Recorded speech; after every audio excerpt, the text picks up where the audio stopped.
Alright guys, Tetrabit here today, recapping day 4, the final day of week 1 of Cross-Divisional play. It was a pretty crazy one once again, and CoD has come up with a number of rumoured roster changes. Mainly today I wanted to talk about Evil Geniuses, considering the result that they just had here. Quick note before we start the video, I am going away this weekend for a couple of days. I do have videos prepared in advance for you guys, but if anything crazy comes out over the next couple of days, especially regarding roster changes or what different teams are scrimming with, then that will have to be covered when I get back in the new week. So I've got content for the weekend, but it may not be the up-to-date news content that you guys are used to. Hopefully that's alright. So like if you enjoy, subscribe if you are new as always, and let's hop right into this one. The first couple of matches were pretty quick indeed. We had EnVyUs versus EnVyUs up first, and yeah, well, Aches had a pretty damn poor series yesterday. It's still rumoured that he may well be off the team, but today, as he put it on Twitter, he put some respect on his name. Pretty funny actually, this series, because you could swap the names Aches and Hook right here, and it would make way more sense.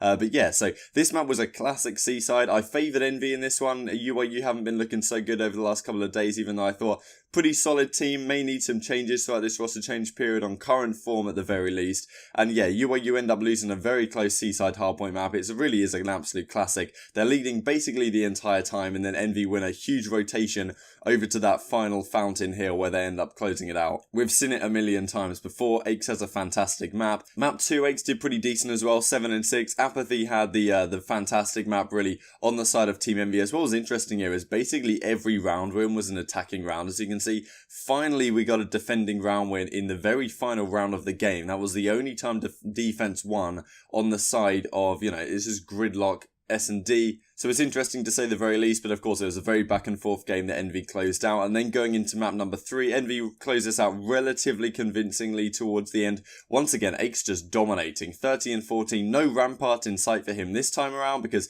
they're not playing against Luminosity, but against LG, the Rampart is still being used. I think it was used by Sukri in the Heretics series that we will have a look at in a second. So what's rather remarkable here is usually in a series, Hook will have at least one map where he's absolutely crushing it. Today he has a bit of an off series, and Aches takes over the mantle. Aches just dominated this series when we look at the final scoreboard in just a second. He's doing the work, and again, the line is held. EnVyUs, they've got the clock on their side. 45 seconds left here.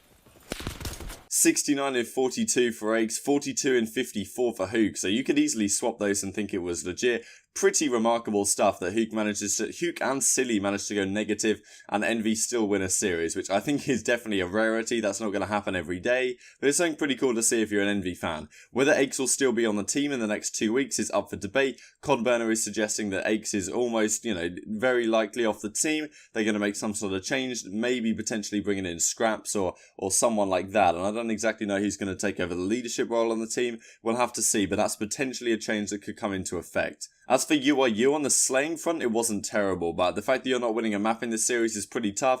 Yes, the maps are relatively close. They're usually pretty damn good at control, so impressive from Envy to close this one out. Not too many things to worry about, I don't think, for EnVyUs, but they may have to consider one change or another. It's not like they're going to be a championship contending team anyway with this current roster, so I guess it's all about maybe making small improvements here or there. Of course, the SMG duo of Proto and Knight, I guess, struggled again to some degree in this series, and maybe that's something that you need to have a look at if you're EnVyUs going forwards. So then we have Excelerate versus Evil Geniuses, and well, this is probably going to be in the title of the video because Evil Geniuses are looking woeful right now. They did get that victory against Envy yesterday, even though, you know, they won a search and destroy, which really they possibly shouldn't have. And yeah, so EG got a good series win yesterday against Envy. I was thinking there's no way they go back to back. Excelerate have looked really, really strong recently as well. So I favoured Excelerate coming into this one, but this series was not close by any means. This map 1 on Gridlock was an absolute crush fest. I was amazed by what I was seeing. Of course,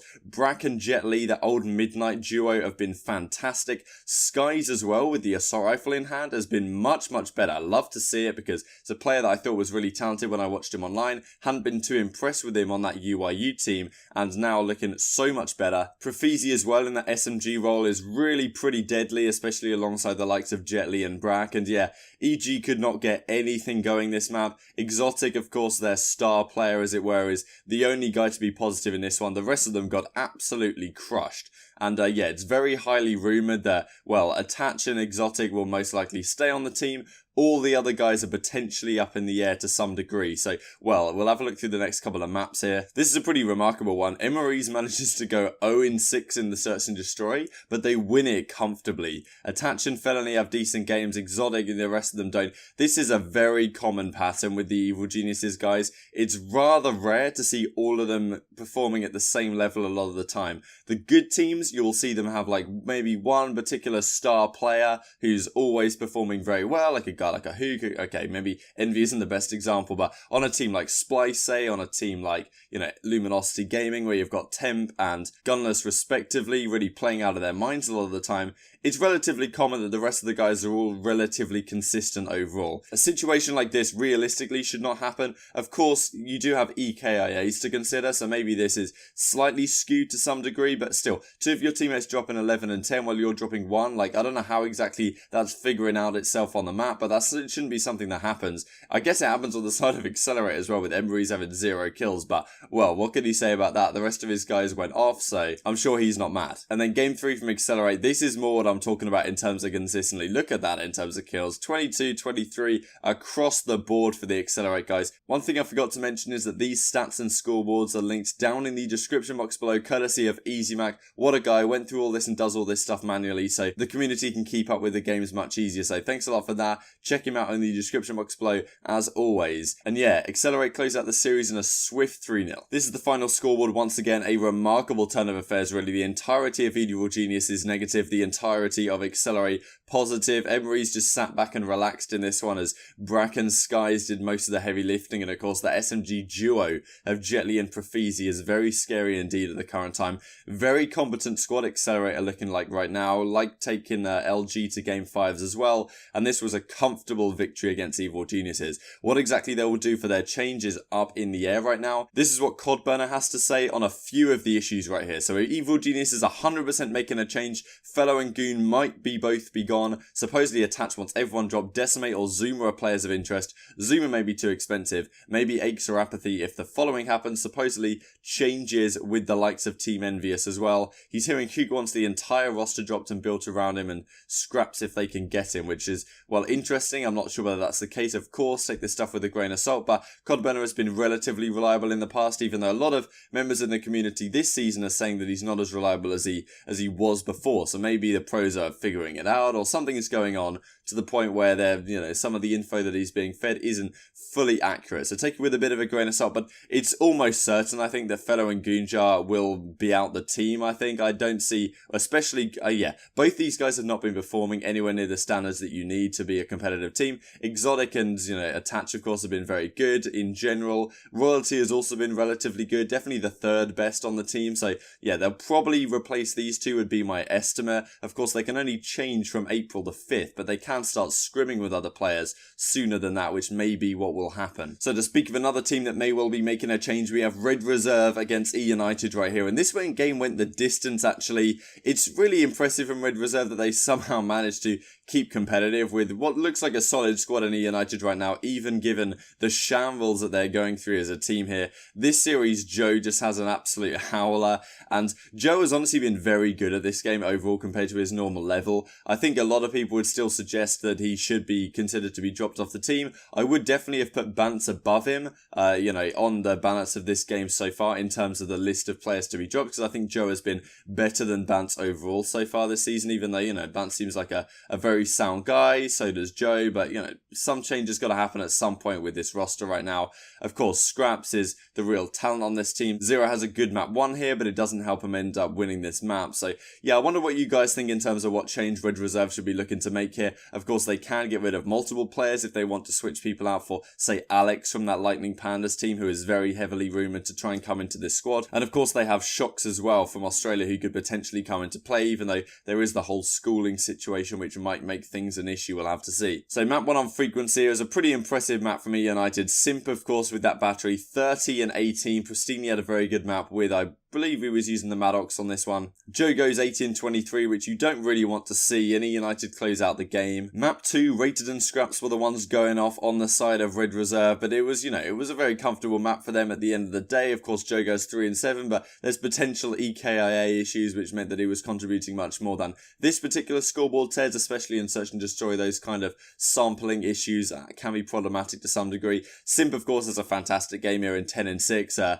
What a talent this guy's proving to be, has really not lived down to the hype, exactly how you're going to say it, on land so far. Of course, they do lose 6-2 here, but he's definitely been very solid. A very good stat for me to show you guys from JP and the CoD stats guys in just a second. And then map 3, Red Reserve complete the reverse sweep in the control. Pretty remarkable considering how things have been going the last couple of days for them. For them to end up taking a reverse sweep here within the control, they win this map 3-2. Considering how offense favoured this map is, it's pretty impressive for them to win 2 defending rounds to end up winning this map right here. BC has a fantastic one. In addition to Simp, that SMG duo is unbelievably filthy at the current time, but Red Reserve closes out with a great performance from a lot of the guys. And then game 4, eUnited 250-228, relatively close one down the stretch here, but yeah, Simp once again with a fantastic map. I don't think I've seen this guy have a bad map yet, which is a very scary thing indeed, and eUnited have done very well with their academy system, bringing this guy up into the fray. And then, of course,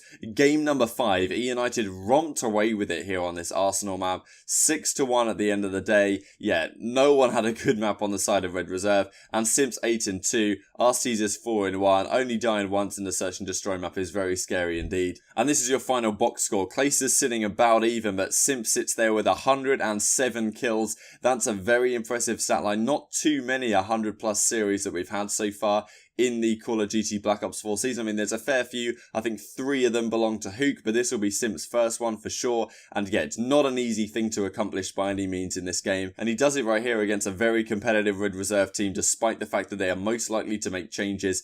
Joe just has an absolute howler, 49-92, sheesh. And then we have the final series of the day, Heretics versus Luminosity Gaming. I kind of favoured LG in a Game 5 here. I thought it was going to go Game 5, as it did. Let's have a look at how this turned out right here. Because, of course, we have Classic on this Rampart role. Sucri also, I think, pulled it out this map. I think he was the player to do so. Maybe someone else, I'm not 100% sure. But yeah, Classic had the Rampart in hand. And Heretics pretty much ran away with this map on Hacienda. They have been very, very good at Hacienda a lot of the times I've watched them, at least in recent memory. So, yeah, impressive stuff from Heretics taking map number 1. And great performance from Metals and Methods. That's really been one of the shining stars of their team lately, has been Methods Sick, as his full name is, has really been performing in the respawns over the last day or so. So definitely an upgrade in that fashion means the Heretics are like almost unbeatable at times, you could say, considering they end up taking this series win against Luminosity here in a 3-2 fashion. Very impressive indeed, beating the reigning champions. Heretics didn't have the best Fort Worth by any means, but they seem to be back in form here at the league, which is very impressive indeed. I wonder how they will do going into CWL London, because of course,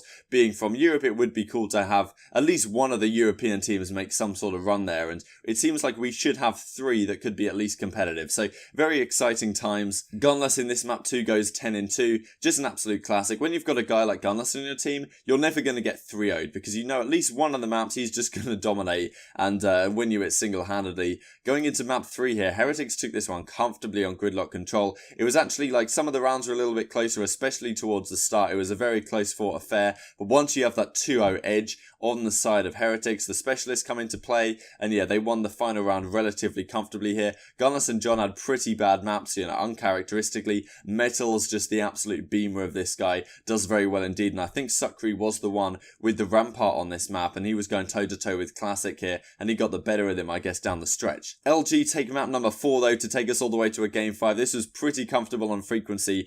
Pretty remarkable, actually, because Heretics are a team that I would be very scared to play on a map like Frequency. LG go right into it, and this really is John's hunting ground, I feel, and it's also quite good for Classic's Rampart as well. John is definitely his best map. When he performs well, it tends to be on Frequency. Really suits his playstyle, I think. And yeah, so definitely goes to Luminosity's favour as well as Heretics. I was impressed that LG were able to close this out so comfortably. And then map 5 here, Heretics Luminosity 6-4 in favour of Heretics. It's a pretty close fought affair, there towards the start. Then Heretics pulled away. Journey with a fantastic map down the stretch. Of course, Gunless did his best. Gunless tends to do very well on this map. Of course, Slacked had that 12-in-1 performance yesterday. Couldn't quite replicate it today as Heretics take down the Fort Worth champions in a Game 5. So this is your final series scoreboard. Of course, Gunless manages to get his way on the honorary MVP standpoint, but Metal's MVP of the series. Lucky as well, hitting some nice snipes in the Search and Destroy at some point. And yeah, very impressive series from Heretics. That concludes the matches for week 1 of cross-divisional play. Before we go on to the week 2 schedule, I want to have a quick look at this statistic from JP and the CoD stats guys. Simp the Sick Joke maintains the #1 Search and Destroy KD for cross-divisional play at a 1.59. And then EasyMac right here provides the top 10 KDs of yesterday's action. We have Skies, Eggs, Brack, Simp, Jetly, Profizi, Brastini, Metals, Abizi and Parzelion. Really does show how dominant that Accelerate versus Evil Genius's win was. And these are next week's matches, guys. So tune in next Monday at, well, I think it starts at the same time, I guess. Actually, it'll be 8 PM British Standard Time because the clocks are going forward for us in the UK and Europe over this weekend. So it's actually going to be 8 PM for our time, but it's still 3 PM in the States if you're in Eastern Time and 12 PM Pacific Time. These are the matches for Monday at the very least. Denial versus Genji. Gotta favour Genji in that one. Midnight versus Splice. Even though this went to a Game 5 at CWL Fort Worth, gotta favour Splice right now. And also Midnight saying they're struggling to get scrims at the current time because everyone thinks they're awful. E6 versus Optic should be comfortable for Optic at the end of the day, especially if they play to their typical league form. Reciprocity versus 100 Thieves is going to be very exciting indeed. I'm personally fancying 100 Thieves a little bit in a Game 5, but yeah, we'll have to see how it works on the day. So I hope you guys enjoyed the video. Like if you did, subscribe if you are new. As always, I'd greatly appreciate it. The content over the weekend, as I said, has been pre-recorded, so hopefully that's okay. If anything mad happens, I will see you guys in the new week. Thank you guys so much for watching, as always, and I'll see you next time. Doing the work, and again, the line is held. EnVyUs, they've got the clock on their side.